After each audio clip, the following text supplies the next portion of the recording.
না, আমার স্বার্থের জন্য আমি শ্রমিকদের সঙ্গে বেইমানি করতে পারবো না। আমার একটা ছেলের জন্য 100টা ফ্যামিলি আমি মুখের গ্রাস কেড়ে নিতে পারবো না। 4 বছর ধরে আমি বেকার। তুমি চাও না সেই যন্ত্রণা থেকে আমি মুক্তি পাই? চাই চাই চাই চাই, কিন্তু তার বিনিময়ে আমাকে কি করতে হবে জানিস? কাল সকালে তুই যখন অফিসের চেয়ারে গিয়ে বসবি, তখন আমাকে চোরের মতো লুকিয়ে বেড়াতে হবে আমার সহকর্মীদের কাছ থেকে। আর এই যন্ত্রণা নিয়ে আমি বেঁচে থাকতে চাই না। তোমার ছেলের চাকরির থেকে ওই বস্তির জানোয়ারগুলোর স্বার্থই তোমার কাছে অনেক বেশি হলো, তাই না বাবা? তোমার ছেলের ভবিষ্যতের চেয়ে ওই ভিখিরিগুলোর দাম তোমার কাছে অনেক বেশি হলো। তুমি কি আমার বাবা? তোর চোখে যাদের জানোয়ার ভিখিরি মনে হচ্ছে, আমি তাদের নেতা। ওই ভিখিরিদের রক্ত দিয়ে তৈরি হচ্ছে মালিকের ফ্যাক্টরি, বাড়ি, গাড়ি সবকিছু। তাই তোর ভবিষ্যতের জন্য ওদের পেটে আমি লাথি মারতে পারবো না। ধুত্তরি, তো আজে বাজে কথা ছাড় তো। সারা জীবন সততা, আদর্শ, নীতি অনেক তো হলো, পেলিটা কি? হ্যাঁ, দুঃখ, অভাব এছাড়া আর পেলিটা কি তুই? অন্যের হাড়ির খবর নিয়ে আমাদের কি দরকার? হ্যাঁ। আমরা তো আমাদের কথাই ভাববো। থাম! কি ব্যাপার, এত চেঁচামেচি কিসের? দেখো না মা, আজ আজ আমার একটা সুযোগ এসেছে। মালিক নিজে আমাকে ডেকে পাঠিয়েছে চাকরি দেবে বলে। বাবার গোয়া তুমি জন্য সব নষ্ট হয়ে যাচ্ছে। কিসের গোয়ার তুই? বাবা স্ট্রাইক তুলবে না, শ্রমিকদের কাছে নাকি ছোট হয়ে যাবে। কিন্তু তাহলে যে দাদার চাকরিটা হবে না, সেই কথাটা কিছুতেই বুঝতে আরে পারছি না। তুমি একটু বোঝাও তো বৌমা, একটু কম্প্রোমাইজ করলে যেখানে ছেলেটার চাকরিটা হয়ে যায়, এই সমস্ত জেদাজেদির কোনো মানে হয়? হ্যাঁ, একটা অনুরোধ করব, রাখবে? বলো। তুমি শুধু সন্তানের বাবা নাও, আমারও স্বামী। তোমার স্ত্রী হয়ে তোমাকে অনুরোধ করছি, মালিকের ছড়ে দেওয়া রুটি কুড়িয়ে নিজেকে ছোট করো না। তুমি এই স্ট্রাইকটা তুলবে না। শ্রমিক ঐক্য আমাদের দাবি, শ্রমিক ঐক্য আমাদের দাবি। ধর্মঘট চলছে, চলবে, শ্রমিক ঐক্য, শ্রমিক মালিক ঐক্য। পক্ষের কিছু সমাজ বিরোধী আমাদের স্ট্রাইক ভাঙতে আসছে। আমার শ্রমিক ভাই সাহেব, মালিক পক্ষ আমাদের দাবি মানবে না বলে কিছু ভাড়াটে গুন্ডা দিয়ে আমাদের ধর্মঘট ভাঙতে আসছে। প্রাণ থাকতে আমরা তাদের আমাদের ফ্যাক্টরিতে ঢুকতে দেব না।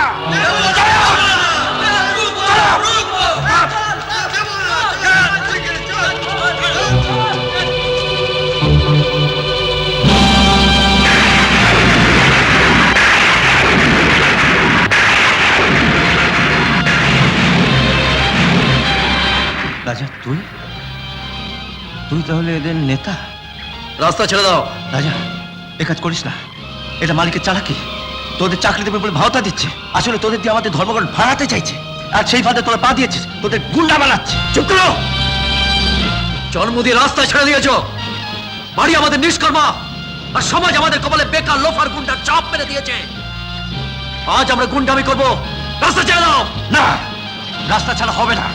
ক্ষমতা থাকে তো রাস্তা করে নে। কি বলছো কি? ঠিকই বলছি, আমি আমি মা হতে চলেছি। প্লিজ মেরি, আমাকে একটু বোঝার চেষ্টা করো। তুমি তো জানো আমার অবস্থা। ঘরে অবিবাহিত বোন রয়েছে, বাবার একার ঘরে সংসার, আমার কোনো চাকরি নেই। কেন চিন্তা করছো? আমি তো ফাদারের সামনে শপথ করেছি, অপেক্ষা করব। কিন্তু আমাদের সন্তান, সে তো অপেক্ষা করবে না মেরি। আমি জানি তুমি দুঃখ পাবে। সব মেয়েই চায় মা হতে, কিন্তু কিন্তু এই সমাজ প্রতিদিন আমাকে তিলে তিলে মাটির সঙ্গে মিশিয়ে দিচ্ছে। আমি চাই না মেরি আমার পাবে তোমার মাথাটা মাটির সঙ্গে মিশে যাক। মন খারাপ করো না, তুমি যা চাও তাই হবে। অ্যাবসার্ড, এই অবস্থায় অ্যাবর্শন করা অসম্ভব। বিপদটা ভেবে দেখেছো কি? আমার আর কোনো উপায় নেই ডক্টর, প্লিজ হেল্প মি। এখন সময় পেরিয়ে গেছে, এই অবস্থায় অ্যাবর্শন করে কি আমি খুনের দায়ে পড়বো? ও চায়নি ডক্টর, আমি ওকে রাজি করিয়েছি। ছেলেটাকে আমার কাছে নিয়ে এসো, আমি ওর সঙ্গে কথা বলবো। না না, রাজা ধোকাবাজ নয়, ও খুব ভালো ছেলে। আসলে ওর চাকরি নেই, ঘরে অবিবাহিতা বোন, তাই তাই এই ডিসিশন। আর আমিও কোনো অন্য পথ না পেয়ে। আসতে পারি? আসুন।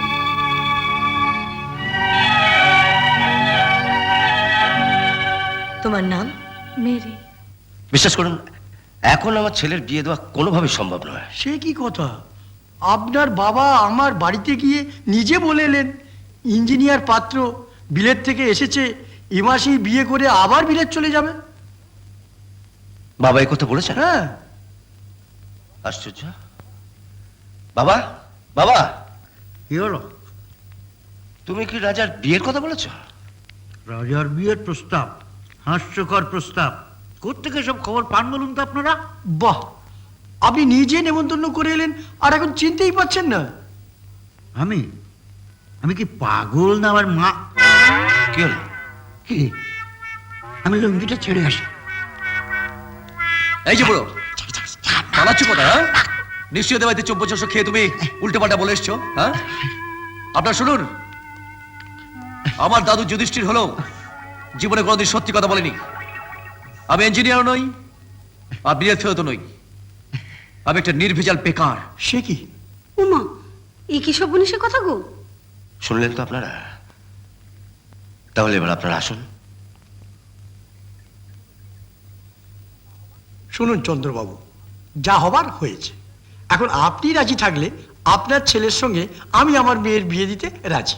না না না, এত বড় কাণ্ডজ্ঞানহীন কাজ করা আমার পক্ষে সম্ভব নয়।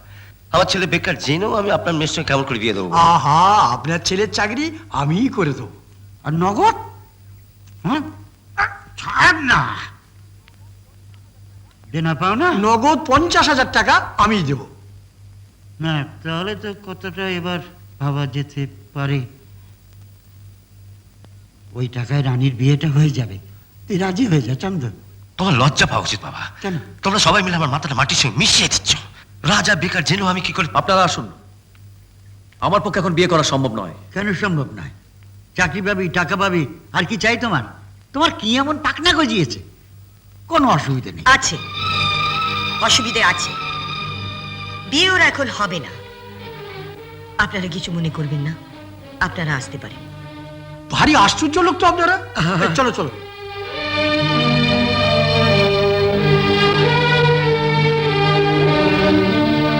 ম্যারি, ভেতরে এসো।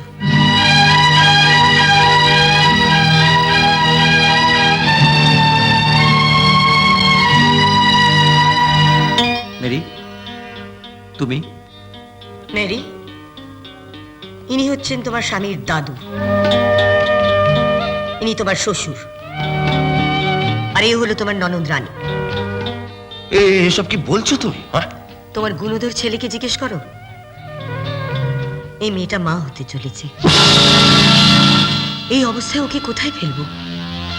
মেরি অনাথ, ওর কেউ নেই। কিন্তু এ হয় না, হয় না। রাজা দোষ করেছে, তুমি ওকে যা খুশি শাস্তি দাও।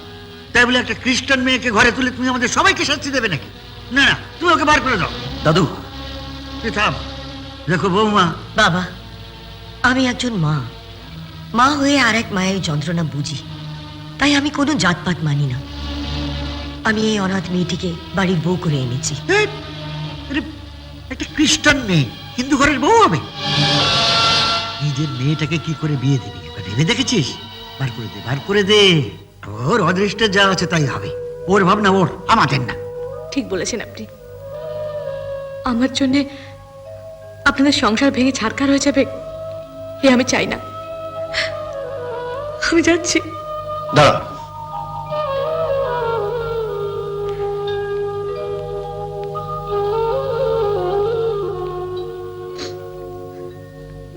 যাও, ভেতরে যাও, যাও। ভেতরে যাব?